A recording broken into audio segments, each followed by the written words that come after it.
you can lead, but she has to follow your lead, right? So masculine leadership doesn't mean dragging her along. She has to want to be on that journey with you, right? She has to trust your leadership enough to want to follow your lead. Some women just won't follow your lead. Now, if you were a smarter guy, you would have figured that out when you were first dating her.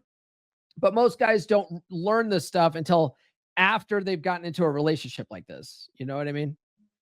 A lot of guys have to learn the hard way. I was one of those guys, so I get it. Mutual investment determines longevity. If she's not willing to invest the time and effort and respect into the relationship, where's it going to go? Right? Like you're the only one putting in this effort. Eventually, like you have to realize, okay, this isn't going anywhere. She's not like eventually she has to be inspired enough to want to get on board, and she's just not. She's not getting on board. Right. Reality of female hypergamy. So I sort of alluded to this already, right? But if she's cheating on you, right, she's already exercising her evolutionary selfishness, which is a part of the betatization process. She's already exercising that. She's already checked out from you. She's already in love with the new guy. So she's always going to seek the best possible option. Hypergamy is always asking, is this the best guy I can do or best guy I can get with? Is he the best I can do? If she no longer sees you as her best option, she's going to emotionally check out, even if she doesn't physically leave, right? She's going to start getting her, even if she's like a religious girl and she doesn't believe in cheating or anything like that, or lining up other guys, and she doesn't believe in divorce, she's going to do it in other ways, right? She's going to check out from you. She's going to start reading sleazy sex novels and not give you the time of day, but she's going to be checked out. She's going to start looking around at her other options and stuff, hoping that you'll get so fed up with her that you'll file for divorce so she can be free, so that she can go exercise these urges. Right. Or she does actually go out and cheat on you, and she's in love with the new guy, and she's just not leaving you because she likes the money that you're providing, right? That's the alpha fucks beta bucks type thing that hypergamy tends to manifest as. And hypergamy, you can't negotiate it. You can't negotiate with hypergamy. Can't. All right. You can't convince a woman to desire you through logic. Can't logic her back to the bedroom, right? She either feels it or she doesn't.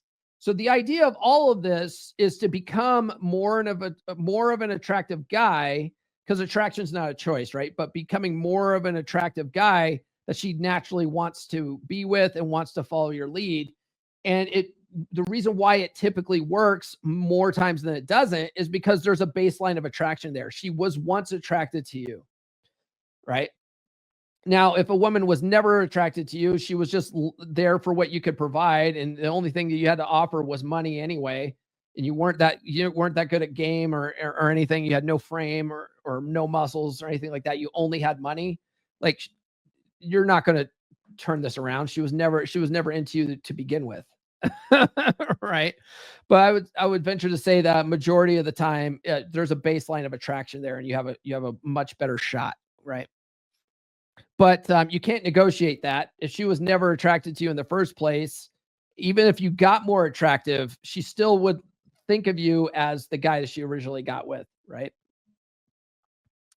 So you either keep improving or get replaced, right? Women naturally assess their man's value over time. And if they feel they can do better, they're going to act accordingly, right? So that the burden of performance is always on the man. And that's Breifeld's law. And a lot of guys hate that. They're like, oh, so it's our fault and it's our responsibility. Well, yeah, it is. If you want to have a long-term relationship, if you don't want to have a long-term relationship and you just want to spin plates forever, like, you don't have to worry about any of that stuff, right? You only have to have a facade of being attractive to get them in bed in the first place, and then you can do whatever you want, right? That's what the pickup artists dealt with. But most of you guys want to be in some kind of long-term relationship. You guys like that. You guys, that's your goal. So if that's your goal, well, you got to do the work, right? You got to be that guy. Let's see here. Guys, a good place to work on this stuff is in Beer Club. If you go to beer.comeonmanpod.com, it's a good group of guys. There's about 50 guys in there. They're all in there studying this stuff, swapping notes, talk about what works, what doesn't. And they're all leveling up. We have guys in there that are working on their fitness. We have guys that are working on their mental frame through the gratitude group. We have guys in the general pop that just like to swap notes. Some guys are in there dating. Some guys are in long-term relationships. There's guys from all walks of life that have been where you are currently at that can help you out of your current situation. Okay. It's only $10 a month. We'll probably have the next call on the 27th. I think that's when we'll do it, on the 27th. But we have monthly video calls where we all hang out and talk about guy stuff, right? But otherwise, the real value is in the chat community. And I'm in there all the time too. So if you ever have questions, relationship questions, whatever, I'm usually in there like giving out free advice and stuff like that. But if you do want to work with me one-on-one, go to call.fixeddeadbedrooms.com right now. Okay. If you're in a situation like this where you're in a dead bedroom and you've read the books and you don't know where to begin, you don't know how to apply it to your situation, that's the perfect time to start working with a coach, because I could show you how this general information, this is really designed like to be a general thing that you figure out how to apply it to your own individual relationship. If you have a trouble doing that, which I've helped clients with, they've read all the red pill books, they've read all the dating books, they just didn't know how to apply it. They started working with me. I started showing them how that works in their individual relationship. Okay. If that's you, book a call with me. Go to call.fixeddeadbedrooms.com for that. Vetting women for long-term compatibility. Now, this is what you should have done before you met your wife. Most of you guys didn't. I was definitely guilty of this with my first marriage and with my relationship with Red Pill Chick, right? Now, Ryan Stone has a whole blog series dedicated to the idea that you can't actually vet women. Like, there's no way of actually doing it. And I kind of get his point on that. Like, largely, if you look at it, like if you're out there dating, a lot of guys are like vetting women, but you'll find that the first 6 months to a year of a relationship, people are on their best behavior anyway. They are always putting their best foot forward. They're not showing you their true selves. So it's going to take some time to discern who this woman really is, right? And that's just going to take some time. And then when she starts showing you her true colors, navigating it with setting boundaries, handling shit tests and stuff like that is how you move forward. And then how she responds to how you're setting boundaries and enforcing boundaries and telling her no and all that kind of stuff is going to determine whether she's a good candidate for a relationship or not, right? So you can only vet to a certain degree, but the rubber really meets the road when it comes to how is she going to follow your lead or not? You know what I mean? So when I tell guys, when you're on the dating circuit, you need to test for a woman's interest level and test her ability to follow your lead. Some women aren't going to follow your lead, right? But this is something you need to test for early on. That's a good way of quote vetting women, right? But then is she still going to be that still following your lead 6 months from now? Is she still following your lead a year from now? Right? How is she responding to boundaries and stuff like that? Most men aren't testing women. Like, women are testing you constantly. Most men aren't testing women at all. They're trying to get women to like them all the time. But the thing is that you get these love goggles on, and that tends to blind you to her red flags. Okay. Many men ignore incompatibility because they are in love with her, but love is not enough to sustain a relationship.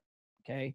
And men and women love completely differently. Men love more idealistically. Women love more opportunistically. Like, what can I get out of this? Right? What are the benefits of being with this guy? Does he provide? Does he protect? Does he make money?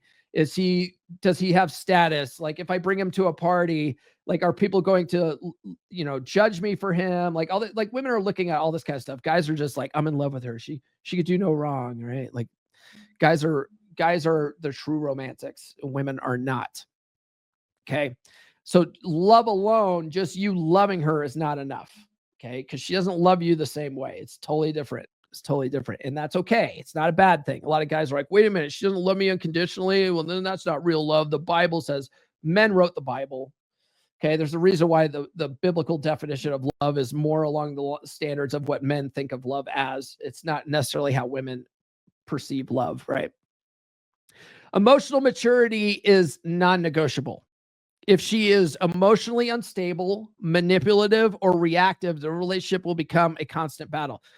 Now, women are inherently manipulative. Women are inherently reactive because they're emotional creatures.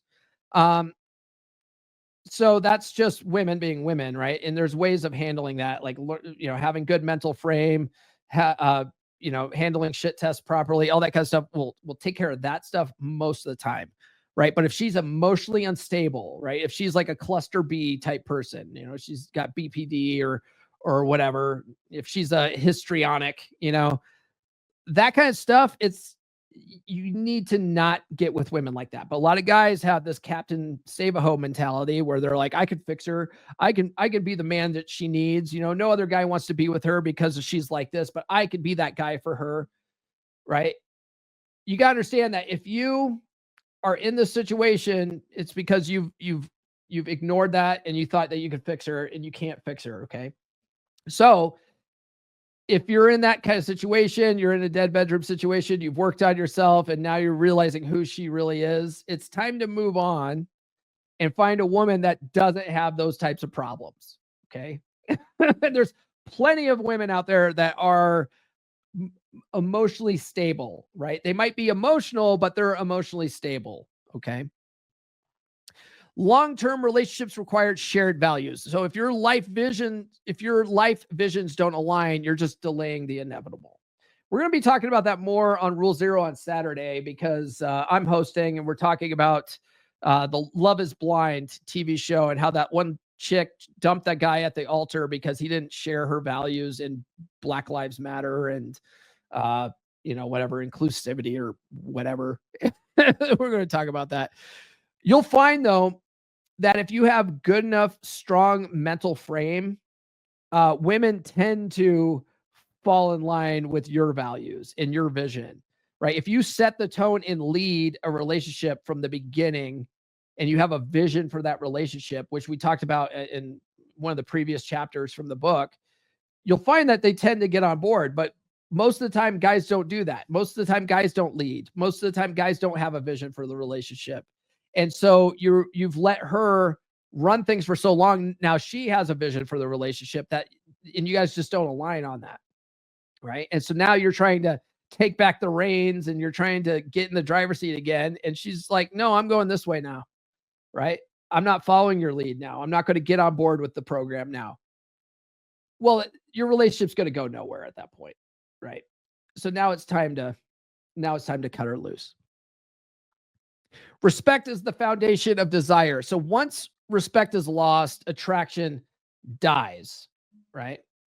Now, here's the caveat to this, okay? A lot of guys who are in the dead bedroom situation now, they can still turn it around. She wants to respect you. She just can't because you've given her nothing to respect at this point.